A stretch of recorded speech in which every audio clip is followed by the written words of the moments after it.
Moikka kaikille! Täällä on Aksu ja nyt mä esittelen ostosten esittely, mitä ostin aika monesta kaupasta. Okei, ekaksi H&M:ltä ostin tämmösen paidan. Joo. Sitten mä ostin Normalista kasvomaskin.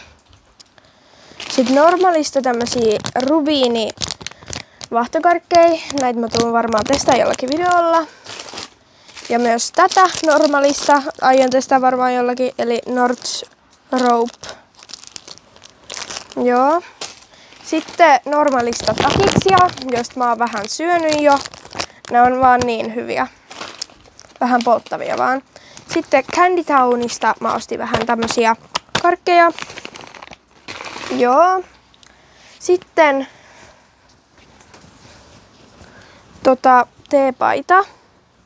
Paita taas H&M:ltä.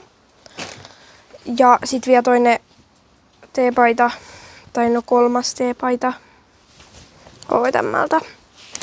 Mutta joo, tässä oli ostosten esittely. Kiitos, että katsoit tän. Ja nähdään seuraavassa videossa. Heippa!